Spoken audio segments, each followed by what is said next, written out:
Good morning everyone. Welcome to PW only IAS. दोस्तों, भारत के education system में बहुत मेजर लूप होल्स हमें देखने को मिल रहे हैं पिछले कुछ दिनों के अंदर। जैसे आप सबने देखा कि नीट का पेपर लीक हुआ, अभी सीयूईटी के बारे में भी बात आई, और ऐसे इंडिया में रेगुलरली पेपर लीक की खबरें आती रहती हैं। उसके साथ ही साथ अभी यूपीएससी पेपर का भी थोड़ा बवाल हुआ कि कितना टफ पेपर आ गया था, आउट ऑफ सिलेबस पेपर था। उसके अलावा अगर हम बात करें सीबीएसई के रिगार्डिंग भी, बहुत सारे बच्चों ने एग्ज़ाम दिया, वहाँ पर OSM, on screen marking platform का इस्तेमाल किया गया। एंड ऐसा देखा गया कि जिस बच्चे ने पेपर लिखा है, मार्क्स किसी और बच्चे के हैं वहाँ पे, पेपर किसी और बच्चे का इवेल्युएट हो रहा है। नाम है अंकित का, वहाँ पेपर जो चढ़ा है वो अरविंद का पेपर चढ़ा हुआ है। तो बहुत ही मेजर लूप होल्स हमें यहाँ पे देखने को मिल रहे हैं। एंड एक्चुअली पॉइंट पता क्या है कि इससे जो हमारे देश के स्टूडेंट्स हैं, उनका जो विश्वास है, हालांकि ये तो चलो पॉलिटिकल पार्टी के लोग हैं जो प्रोटेस्ट कर रहे हैं, बट फिर भी जो देश के युवा हैं, जो देश के बच्चे हैं, वो यहाँ पर ये सोच रहे हैं कि क्या एक्चुअल में ये जो पूरा एजुकेशन सिस्टम है, एग्जामिनेशन सिस्टम है, क्या ये वाकई में उनके लिए फेयर है या नहीं है। अब देखो, अगर हमारी कोई गलती है ना, तो सबसे पहला स्टेप उसको ठीक करने के लिए आता है उस गलती को एक्सेप्ट करना। अब दिक्कत यहीं पे हो रही है। जैसे फॉर एग्जांपल, पहले खबरें आई थी कि यहाँ पर जो इवेल्युएशन प्लेटफॉर्म था, इसको हैक किया गया था। बट उस टाइम सीबीएसई ने बोल दिया था कि ना ना ना, ऐसा कुछ नहीं हो सकता। इनफैक्ट सीबीएसई ने ये भी बोल दिया था कि भाई, जब पेपर ऑफलाइन हुआ है तो वेबसाइट हैक होने का सवाल कहाँ से आ जाता है। देखो, ऐसे तो खराब खराब बयान यहाँ पे देते हैं, बट अब जाकर फाइनली यहाँ पर सीबीएसई ने एक्सेप्ट कर लिया कि हाँ, कुछ कमियां थी, कुछ वल्नरेबिलिटीज थी, हमने अब जाकर उनको यहाँ पे फिक्स कर दिया है। पर यहाँ पर जो एथिकल हैकर्स उन्होंने बताया है कि सीबीएसई का इंफ्रास्ट्रक्चर बहुत ही खराब ढंग से मैनेज था, पासवर्ड बहुत आसान यहाँ पे कर दिए गए थे, ये जो ओएसएम प्लेटफॉर्म था इसमें बहुत बड़ी गड़बड़ियाँ थी। इनफैक्ट यहाँ पर जो एक संस्था है, कोएम्प्ट एजुटेक, जिसको यहाँ पे सीबीएसई ने वेंडर बनाया था कि आप ही सारा का सारा स्टूडेंट का एग्जाम डेटा हैंडल करेंगे, उसने तो पता नहीं कैसी कैसी गड़बड़ियां कर दी। कैसे? जैसे फॉर एग्जांपल, उनको चाहिए था कि अपने सर्वर के ऊपर बच्चों का डेटा यहाँ पे स्टोर करते, बट नहीं, उन्होंने सस्ता रास्ता अपनाया। उन्होंने AWS अमेजोन वेब सर्वर के ऊपर जो बच्चों की आंसर शीट्स थी वहां पे स्टोर कर दी। अब आप समझ पा रहे हो, हमारे देश के बच्चे जिन्होंने पेपर दिया है, उनका डेटा यूएस से जा रहा है प्रोसेसिंग के लिए। इंडिया में डेटा प्राइवेसी नाम की ऐसा लग रहा है कोई चीज ही नहीं है। तो ये सारी जब बातें सामने आती हैं, बच्चों से बिना कंसेंट लिए, बिना पूछे हुए उनका डेटा कहीं और भेजा जा रहा है, अब पूरे यूएसए में इंडिया का डेटा है, मतलब what is the meaning of this exam? ठीक है ना? मतलब एक तो चलो बात है कि आप इतनी गड़बड़ी से एग्जाम कराते हो, दूसरा आपको इंफ्रास्ट्रक्चर में बहुत बड़ी मेजर कमियां हैं। तो अगर ऐसे ही चलता रहेगा तो देखो, एक दिन आएगा कि जिस दिन बच्चे सोचेंगे कि यार मैं एग्जाम दे तो रहा हूँ, पर क्या मेरा इवैल्यूएशन सही ढंग से होगा या नहीं होगा। पेपर मैं देकर आया हूँ, चेक किसी और का हो रहा है उस नाम के ऊपर, राइट? उसके अलावा पेपर देने जाते हैं, पता नहीं कितनी बार लीक हो जाता है। कभी कभार लीक सामने आ जाता है, कभी कभार लीक सामने नहीं आता। तो बहुत मेजर चेंजेस की जरूरत है आज के समय के ऊपर हमारे एजुकेशन सिस्टम के अंदर, अगर लोगों का जो ट्रस्ट है वो वापस यहाँ पे जीतना है। इसके अलावा दोस्तों, कल आईपीएल का फाइनल था, तो उसमें आरसीबी, रॉयल चैलेंजर्स बैंगलोर जो है, उन्होंने आईपीएल को यहाँ पे जीत लिया है। ये लगातार दूसरी बार इन्होंने जीता है, पिछले साल भी यही विनर्स थे, एंड इस बार भी फिर से इन्होंने आईपीएल जो है यहाँ पर जीता है। इसके साथ साथ देखो, एक बड़ी ही इंटरेस्टिंग न्यूज़ है नेपाल के प्राइम मिनिस्टर बलेंद्र शाह जी के द्वारा। अब एक्चुअली पॉइंट पता क्या होता है, देखो कितना इंपॉर्टेंट बन जाता है। अभी मैं एजुकेशन की बात कर रहा था ना, एक देश के लीडर को भी बहुत इंपॉर्टेंट बनता है कि उनको समझ हो कि आखिर मुद्दे चल क्या रहे हैं। अब देखो, नेपाल पीएम ने वहां की पार्लियामेंट के अंदर पता क्या बोल दिया? इन्होंने बोल दिया कि देखो, मुझे अभी पता लगा कि भारत ने नेपाल के ऊपर कब्जा किया है, नेपाल के कुछ हिस्सों पे कब्जा किया है, बट नेपाल ने भी भारत के कुछ हिस्सों पे कब्जा किया है। ये पहली बार नेपाल के किसी हेड ऑफ द स्टेट ने ये बात बोली है कि उनके देश यानी कि नेपाल ने भारत की टेरिटरी यहाँ पे कब्जा रखी है। अक्सर ये बोलते हैं कि हाँ, सामने वाले देश ने हमारी टेरिटरी कब्जा रखी है, बट नहीं, इन्होंने बोला कि हमारे देश ने भी, नेपाल ने भी कब्जा रखी है। अब जब ऐसा इन स्टेटमेंट इन्होंने आई और पहली बार ऐसा नेपाल पे किसी प्राइम मिनिस्टर ने ऐसा बोला था, तो वहां पर तो पूरा बवाल मच गया ऑपोजिशन के द्वारा कि भाई क्या बोले जा रहे हो, कैसी कैसी बातें करे जा रहे हो। तो देखो, पॉइंट पता क्या है कि भारत और नेपाल के बीच में काफी बॉर्डर डिस्प्यूट्स हैं, खासकर अगर मैं बात करूं जो आपका लिम्पियादुरा, लिपुलेख और काला पानी वाला रीजन है, उसका रीजन यही है कि हमें नहीं पता कि जो काली रिवर का ओरिजिन कहाँ से होता है। इंडिया का अपना मानना है, नेपाल का अपना मानना है, डेफिनेटली पार्ट तो इंडिया का ही है, पर यहाँ पर अलग अलग परसेप्शंस हैं कि उसकी ओरिजिन के रिगार्डिंग। ये दरअसल में ये भी आपके ब्रिटिशर्स की ही देन है, क्योंकि उन्होंने जो ट्रीटी ऑफ सुगौली करी थी वहीं से इसकी जो बाउंड्री है वो यहाँ पे नापी गई थी। बट दिक्कत यही है कि काली रिवर का जो कोर्स है वो यहाँ पे चेंज होता रहता है। बट एनीवेज बहुत ही फनी बयान था कि मतलब हेड ऑफ द स्टेट खुद ही बोल रहा है कि हमारे देश ने इंडिया की टेरिटरी कब्जा रखी है।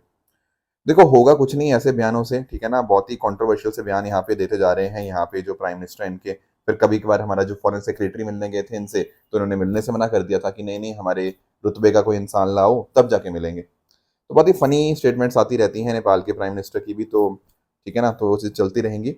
एनीवेज दोस्तों, डेट है आज की 1 जून 2026 एंड आप सभी का स्वागत है आज के प्रीलिम बूस्टर न्यूज़ डिस्कशन में।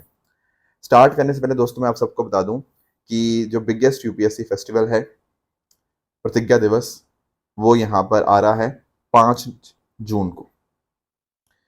बहुत सारे चीज़ें आपके लिए प्लान्ड हैं, बहुत सारे सरप्राइजेस आप सबके लिए प्लान्ड हैं, तो आप सब लोग हमारे साथ 5 जून को यहाँ पे जुड़ सकते हैं ओनली आईएएस यूपीएस चैनल के ऊपर, ठीक है। डेफिनेटली बहुत सारी चीज़ें आपको यहाँ पे नई नई देखने को मिलेंगी। चलिए स्टार्ट करते हैं।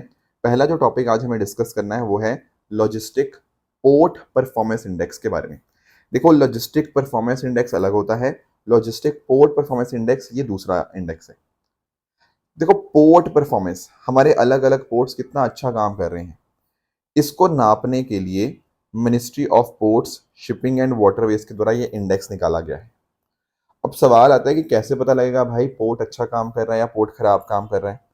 देखो पोर्ट के इवेल्युएट करने के लिए बहुत सारी चीजें होती हैं। जैसे फॉर एग्जांपल एक होता है कार्गो हैंडल्ड, कितना कार्गो एक पोर्ट ने हैंडल किया, कितने मिलियन टन। जितने ज्यादा मिलियन टन कार्गो हैंडल होगा उतनी पोर्ट एक्टिविटी ज्यादा होगी, उतना ही ट्रेड थ्रूपुट ज्यादा होगा। तो यस, कार्गो हैंडल भी एक इंपॉर्टेंट पैरामीटर बनता है पोर्ट को एफिशिएंसी को मेजर करने का। उसके अलावा वेसल टर्न अराउंड टाइम, ये टैट समझते हो, टर्न अराउंड टाइम। टैट होता है टर्न अराउंड टाइम का मतलब कि कितनी जल्दी शिप आई और फटाफट सामान उठाकर या सामान अनलोड कर कर वापस चली गई। अगर कम टाइम लगेगा ना शिप को सामान अनलोड करके या लोड करके वापस जाने के अंदर, उतनी अच्छी बात है। अगर मान लो शिप आती है उसको बहुत लंबा टाइम लग जाता है वस्तुएं उतारने या चढ़ाने के अंदर, तो दैट मीन्स वहां पे टर्न अराउंड टाइम बहुत ज्यादा है। तो टर्न अराउंड टाइम भी एक बहुत इंपॉर्टेंट तरीका बन जाता है ये जानने का कि पोर्ट्स कैसा काम कर रहे हैं। फिर होता है एक बर्थ आइडल टाइम। बर्थ समझते हो, जहां पर एक शिप को पार्क किया जाता है ना, जो उनकी पार्किंग वाली जगह होती है उसको बर्थ बोलते हैं। अगर मान लो पार्किंग वाली जगह काफी लंबे समय तक खाली रहे, इसका मतलब क्या है, पोर्ट को सही ढंग से हम यूटिलाइज नहीं कर रहे, अंडर यूटिलाइज है वो, तो बर्थ टाइम से पता लग जाता है बर्थ आइडल टाइम कितना है। फिर एक होता है प्री बर्थिंग वेटिंग टाइम। देखो शिप को पार्क होना है, पार्क होने से पहले केवल उसको वेट करनी पड़ती है कि भाई कोई और वेसल हटेगी तब मैं अपनी वेसल वहां पे पार्किंग पे लगाऊंगा। अगर बहुत लंबे समय तक वेटिंग होनी पड़ रही है ना, इसका मतलब क्या है कि आपको पोर्ट में ना बहुत ज़्यादा कंजेशन आ चुका है, लॉजिस्टिक एफिशिएंसी अच्छी नहीं है। फिर एक होता है आपका कंटेनर ड्वेल टाइम। इसका मतलब क्या होता है, एक कंटेनर कितने समय के लिए पोर्ट में पड़ा रहता है। जैसे फॉर एग्जांपल आपको कस्टम से क्लियरेंस लेनी है, तब तक वो जो डब्बा है, कंटेनर है, वो पोर्ट में पड़ा रहेगा। अगर लंबे समय तक आपको कस्टम क्लियरेंस नहीं मिली तो वहीं पड़ा रहेगा। तो कितने लंबे समय के लिए वहां पड़ा हुआ है उसको बोलते हैं कंटेनर ड्वेल टाइम। ये ज्यादा होगा तो दिक्कत वाली बात है। ऐसे ही होता है शिप बर्थडे आउटपुट। ये बताता है कि कितना कार्गो हैंडल हुआ एक पार्किंग स्पेस बर्थ के द्वारा। बर्थ के द्वारा एक कितना क्वांटिटी ऑफ कार्गो हैंडल हुआ हर दिन, उसी को हम यहाँ पे निकालते हैं। अगर ज़्यादा हुआ तो ज़्यादा प्रोडक्टिविटी है। तो इस तरह से अलग अलग तरीके से हम यहाँ पे अलग अलग मेजर्स हम यहाँ पे करते हैं, उस हिसाब से बताते हैं कि किस पोर्ट ने कितना शानदार काम किया। और एक्चुअली हम यहाँ पे अलग अलग सेगमेंट्स के अक्रॉस ये निकालते हैं। एक होता है ड्राई बल्क। ड्राई बल्क पता क्या होता है, जो आपके अनपैकेज्ड सॉलिड वाली चीजें होती हैं, ड्राई होती है ना, ड्राई जैसे आपका कोयला हो गया, सीमेंट हो गया, फर्टिलाइजर हो गया, वो ड्राई बल्क में आता है। एक होता है लिक्विड बल्क। लिक्विड में क्या आएगा, जैसे आपका क्रूड ऑयल, कच्चा तेल हो गया, आपके एडिबल ऑयल्स, आपके केमिकल्स, आपका liquefied natural gas, petroleum product, ये सारे लिक्विड बल्क में आते हैं। और एक आते हैं कंटेनर कार्गो, जो प्रॉपर पैक होके आते हैं। जैसे मान लो आपको कहीं से इलेक्ट्रॉनिक्स का सामान मंगाना है, वो पैक होके आएगा। गारमेंट्स मंगाने, कपड़े मंगाने हैं, वो पैक होके आएगा। मशीनरी पैक होके आएगी। तो इस तरह से अलग अलग कार्गो सेगमेंट्स के क्रॉस हम यहाँ पे इसको मेजर करते हैं कि कैसी परफॉर्मेंस रही। अब हुआ पता क्या है कि जो आपका पैरादीप पोर्ट अथॉरिटी है, पैरादीप कहाँ है, उड़ीसा के अंदर, इन्होंने टॉप किया है ड्राई बल्क वाली कैटेगरी में। उसी तरह से अगर मैं बात करूं सिक्का पोर्ट एंड टर्मिनल, ये आपको गुजरात में देखने को मिलता है, इन्होंने लिक्विड बल्क कार्गो की कैटेगरी में टॉप किया। और एक है आपका मुंद्रा पोर्ट, मुंद्रा पोर्ट कहाँ पे है आपका गुजरात में, और आपका साथ साथ जवाहरलाल नेहरू पोर्ट, ये आपका कहाँ पे है महाराष्ट्र में। तो कंटेनर कार्गो में मुंद्रा पोर्ट टॉप पे था और जवाहरलाल नेहरू पोर्ट जो है वो आपका सेकंड पोजीशन यहाँ पे इसको मिली। तो ये है इनकी स्टैंडिंग्स, ठीक है, किसके अंदर, लॉजिस्टिक पोर्ट परफॉर्मेंस इंडेक्स के अंदर। अब ये इंडेक्स के माध्यम से हमारा जो पीएम गति शक्ति नेशनल मास्टर प्लान है उसको मदद मिलेगी, हमारा 2030 का मैरीटाइम इंडिया विजन उसके लिए हेल्प होगा, और हम लोग चाहते हैं अमृत काल जो विजन हमारा 100 साल आज़ादी के, ठीक है ना, विजन 2047, उसके अंदर भी हमारे को यहाँ पे ये डेफिनेटली हेल्प करता है। ध्यान रखिएगा इसको रिलीज किसके द्वारा किया जाता है, it is release by ministry of port shipping and waterways, ठीक है ना। तो सागर आंकलन के अंतर्गत यहाँ पे इसको हमने डेवलप किया है। एंड इस मौके के ऊपर दरअसल में अभी 37वां फाउंडेशन डे था जवाहरलाल नेहरू पोर्ट अथॉरिटी का, तो उस मौके के ऊपर ना 4 इनिशिएटिव्स भी लॉन्च किए गए। क्या है ये 4 इनिशिएटिव्स, पहला है ई नाविक grievance redressal module. Grievance redressal मतलब होता है आपकी शिकायतों का निपटारा। तो जैसे हमारे जो भी सी फेरर्स होते हैं, जो नाविक होते हैं, उनके लिए हमने उनकी कुछ शिकायतें हों, कुछ भी उनको मदद चाहिए हो, उसके लिए 24/7 हमने ग्रीवांस रिड्रेसल मैकेनिज्म बना दिया है। तो पोर्टल के माध्यम से, हेल्पलाइन, व्हाट्सएप, ईमेल के माध्यम से उनको यहाँ मदद मिल जाएगी। दूसरा होता है ई समुद्र शिप रजिस्ट्रेशन मॉड्यूल, आपने वेसल को रजिस्टर करना है, ठीक है ना, वो सब आराम से हो जाएगा ऑनलाइन। फिर मेडिकल प्रैक्टिशनर मॉड्यूल, यहाँ पर जो भी आपके सी फेरर्स हैं उनको सर्टिफाई करना होता है, उसके लिए डॉक्टर्स की जरूरत होती है, डॉक्टर्स उनको मॉनिटर करते हैं, तो वो भी यहाँ पे हमने मॉड्यूल यहाँ पे लॉन्च किया है। और एक है हमारा unified ship recycling credit note module. अब ये बड़ा इंटरेस्टिंग है। देखो हमारे पास ना कई बार पुरानी शिप्स हो जाती हैं, अब हमें क्या करना होना चाहिए, उनको रिसाइकल करना चाहिए। रिसाइकल करके वहाँ पे स्टील वगैरह हो गया, बाकी और रीयूजेबल मटेरियल्स हम यहाँ पे रिकवर कर सकते हैं, और इसका आगे इस्तेमाल कर सकते हैं कुछ नई चीज़ें बनाने के लिए। यानी कि हम यहाँ पर सर्कुलर इकोनॉमी को प्रमोट करना चाह रहे हैं। उसके साथ साथ डोमेस्टिक घरेलू शिप बिल्डिंग हम यहाँ पे प्रमोट करना चाह रहे हैं। तो शिप ओनर को पता क्या करना होगा, वो पुरानी शिप अपना रिसाइकलिंग के लिए भेज दे, उसको बदले में कुछ पैसे मिल जाएंगे, कुछ उनको क्रेडिट नोट मिल जाएगा। इस क्रेडिट नोट का वो आगे इस्तेमाल कर पाएंगे किसी और पर्टिकुलर चीज़ों को बेनिफिट लेने के लिए। तो भारत में मैन्युफैक्चरिंग भी हो पाएगी and eight the same time ship owner अपनी पुरानी वाली जो शिप्स हैं उनको हम रिसाइकल भी करवा पाएंगे। तो ये सारे इंपॉर्टेंट इनिशिएटिव्स हैं जो यहाँ पर इस बार लॉन्च किए गए, एंड आई होप आपको ये जो लॉजिस्टिक पोर्ट परफॉर्मेंस इंडेक्स है ये अच्छे से समझ आ गया होगा। आगे आएंगे दोस्तों, अगला टॉपिक है oil marketing companies to build 30-day LPG reserves. थोड़ा समझते हैं इस बात को। देखो पॉइंट पता क्या है, आप सब लोगों को एलपीजी सिलेंडर्स के बारे में पता होगा। आप में से बहुत सारे लोग होंगे जिनको घरों में एलपीजी सिलेंडर्स आते होंगे। अब लगभग 33 करोड़ भारतीय परिवारों के अंदर प्राइमरी कुकिंग फ्यूल जो है वो यही एलपीजी सिलेंडर्स का ही हम इस्तेमाल करते हैं। पर आज के समय आप लोग जानते हो वेस्ट एशिया का जो कॉन्फ्लिक्ट हो गया और स्टेट ऑफ हॉर्मुज में जो दिक्कतें आ रखी हैं, उस वजह से भारत की एलपीजी के ऊपर बहुत बड़ा क्राइसिस है। क्यों है ऐसा, उसका रीज़न आप यही देखो कि लगभग भारत की सब 60% जो डोमेस्टिक एलपीजी डिमांड है ना वो हम इंपोर्ट करवा के यहाँ पे मीट करते हैं, और 90% इस इंपोर्ट का जो आता है वो स्टेट ऑफ हॉर्मुज से आता है। वहाँ तो क्राइसिस चल रहा है, इस वजह से यहाँ पे दिक्कत आ रही है। तो क्यों ना सर हम ऐसा करें, जैसे आपको पता होगा ना, जैसे हम कच्चे तेल की बात करते हैं, कच्चे तेल के भी वैसे रिजर्व उतने नहीं है, पर हमारे पास ना रिजर्व हैं। रिजर्व मतलब कि कल को कुछ परेशानी आ गई, कहीं से कच्चा तेल हमें नहीं मिल रहा, तो हमने यहाँ पे रिजर्व्स बना रखे हैं भारत देश के अंदर। तो सर क्या हम ऐसी सेम चीज़ हम एलपीजी रिजर्व्स के लिए नहीं कर सकते? एलपीजी के लिए भी तो हम रिजर्व बना सकते हैं, बिल्कुल। तो अभी पता क्या हुआ है, सरकार ने हमारी जो public sector oil marketing companies, कौन सी हैं ये ऑयल मार्केटिंग कंपनी, देखो जो सरकारी कंपनियां जो ऑयल मार्केटिंग है, जैसे आपका Indian oil corporation IOCL, BPCL Bharat petroleum corporation limited, HPCL Hindustan petroleum corporation limited, इनको बोला गया है कि भाई देखो आप लोग कम से कम 30 दिन का अपने पास एलपीजी रिजर्व एक मेंटेन करके चलो। क्यों, उसका क्या फायदा होगा, अरे भाई कल को कोई भी परेशानी आई तो ऐसा ना हो कि हमारे देश में एलपीजी खत्म हो जाए। तो इसके लिए हमारे पास प्रॉपर रिजर्व्स होने चाहिए, तो रिजर्व्स इनको बनाने के लिए बोला गया है। बाकी देखो इसके अलावा भी हमारी सरकार और काम कर रही है, जैसे फॉर एग्जांपल पिछले लगभग 4-5 दिनों के अंदर 1.78 करोड़ इतने एलपीजी रिफिल बुकिंग यहाँ पे आए और लगभग 1 करोड़ 80 लाख सिलेंडर हमने डिलीवर भी कर दिए। इसके अलावा ऑयल मार्केटिंग कंपनीज और जो एजेंसीज हैं वो देख रही हैं कहीं पर इनकी ब्लैक मार्केटिंग, काला बाजारी या होर्डिंग तो नहीं हो रही। इसके अलावा जो नेचुरल गैस सप्लाईज हैं हम उनको यहाँ पे रिस्टोर कर रहे हैं। अलग अलग जगह से हमारे जो क्रूड ऑयल टैंकर्स हैं वो यहाँ पर इंश्योर करें कि क्रूड ऑयल भारत पहुंचे and eight the same time यहाँ पे जो सप्लाईज हैं जो रुकी हुई हैं वो भी पहुंच पाएँ। तो ये सब काम यहाँ पे किए जा रहे हैं ताकि एलपीजी हमारे देश में कमी ना हो पाए।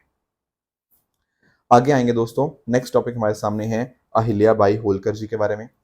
दरअसल में अभी पॉइंट ये था कि अहिल्या बाई होलकर जी की जो बर्थ एनिवर्सरी थी वो हमने यहाँ पे सेलिब्रेट करी और इस मौके के ऊपर हमारे प्रधानमंत्री जी ने देश के नाम जो पैगाम था वो दिया एंड उसमें ये बताया कि देखो अहिल्या बाई होलकर जी गुड गवर्नेंस की बहुत अच्छी एक एग्जाम्पल हमें देखने को मिल जाती हैं। तो इनके बारे में थोड़ा सा हम जान लेते हैं। दरअसल में दोस्तों इनका जो जन्म हुआ था ना वो 31 मई 1725 में हुआ था। तो एक्चुअली इनके ना 301 साल इनके जो कंप्लीट हो चुके हैं इनके बर्थ से। इनका जो जन्म हुआ था दोस्तों वो अहमदनगर महाराष्ट्र में हुआ था, राइट। अब इनका जो शादी थी वो हुई किसके साथ? खांडेराव होलकर जी के साथ 1733 में। बट आगे जाके क्या होता है, जो खांडेराव होलकर जी हैं उनकी डेथ हो जाती है। बट उसके बाद इन्होंने अपना जो रूल था वो काफी ज्यादा यहाँ पे इन्होंने लोगों के अंदर एक अच्छे रूलर के तौर के ऊपर यहाँ पे अपनी पहचान बनाई। जैसे आप नोटिस कर पाओगे लगभग 30 सालों के लिए इन्होंने अपने जो किंगडम को यहाँ पे चलाया और बहुत ही शांति और फाइनेंशियल स्टेबिलिटी थी उस टाइम के ऊपर। Plus at the same time Tukoji Holkar ji को इन्होंने अपॉइंट किया एज द कमांडर। अपने लोगों के साथ डील करते समय बहुत ही अच्छे से ये बातचीत करती थी। इनकी वेलफेयर पॉलिसीज बहुत फेमस है, इनका इंक्लूसिव गवर्नेंस, सबको साथ में लेके चलना, और इन्होंने मालवा और इंदौर के डेवलपमेंट के लिए बहुत ज़्यादा शानदार काम किया, राइट। इनफैक्ट दोस्तों इन्होंने बहुत सारे मंदिर को रेनोवेट किया, बहुत सारे मंदिर बनवाए भी, जैसे फॉर एग्जांपल सोमनाथ मंदिर वाराणसी के अंदर आपको काशी विश्वनाथ टेम्पल देखने को मिलता है, उसके लिए भी इन्होंने रेनोवेशन किया। फिर त्र्यंबक, गया, पुष्कर, वृंदावन, नाथद्वारा, हरिद्वार, बद्रीनाथ, केदारनाथ और बाकी बहुत सारे टेम्पल्स इन्होंने यहाँ पे रेनोवेट किए। बाकी बहुत सारे ज्योतिर्लिंग जो थे उनको भी रिसरेक्ट किया गया as a tribute to Lord Shiva. तो डेफिनेटली इनके रिलीजियस जो कॉन्ट्रीब्यूशन थे वो बहुत ज़्यादा थे एंड लगातार ये जो पुराण थे, ठीक है ना, उनको यहाँ पे रिसाइट किया करती थी और इनका जो हिंदू धर्म के अंदर जो फेथ था उसको यहाँ पे शोकेस करती थी। लोगों के लिए बहुत ज़्यादा शानदार काम किया। आपको जीआई टैग महेश्वरी साड़ीज आपको देखने को मिल जाती हैं, उनको प्रमोट करने के अंदर इनका इंपॉर्टेंट रोल था, ठीक है ना। उसके साथ साथ जो महाराष्ट्र के अंदर ट्रेडिशनल क्राफ्ट थी उसको यहाँ पे इन्होंने इंक्रीज किया, इंदौर को डेवलप किया बहुत ज़्यादा। जो भील एंड गौंड कास्ट थे उनको मेन स्ट्रीम में लाने के अंदर इनका इंपॉर्टेंट रोल था, ठीक है। तो डेफिनेटली बहुत सारे काम थे। इनफैक्ट ना इनके जो काम थे उनको आगे जाके बहुत सारे हिस्टोरियंस ने बहुत ज़्यादा प्रेस किया, जैसे फॉर एग्जाम्पल जादूनाथ सरकार जी, एनी बेसन जी, जॉन की, इन सब ने बहुत ज़्यादा इनको रिकॉग्नाइज किया।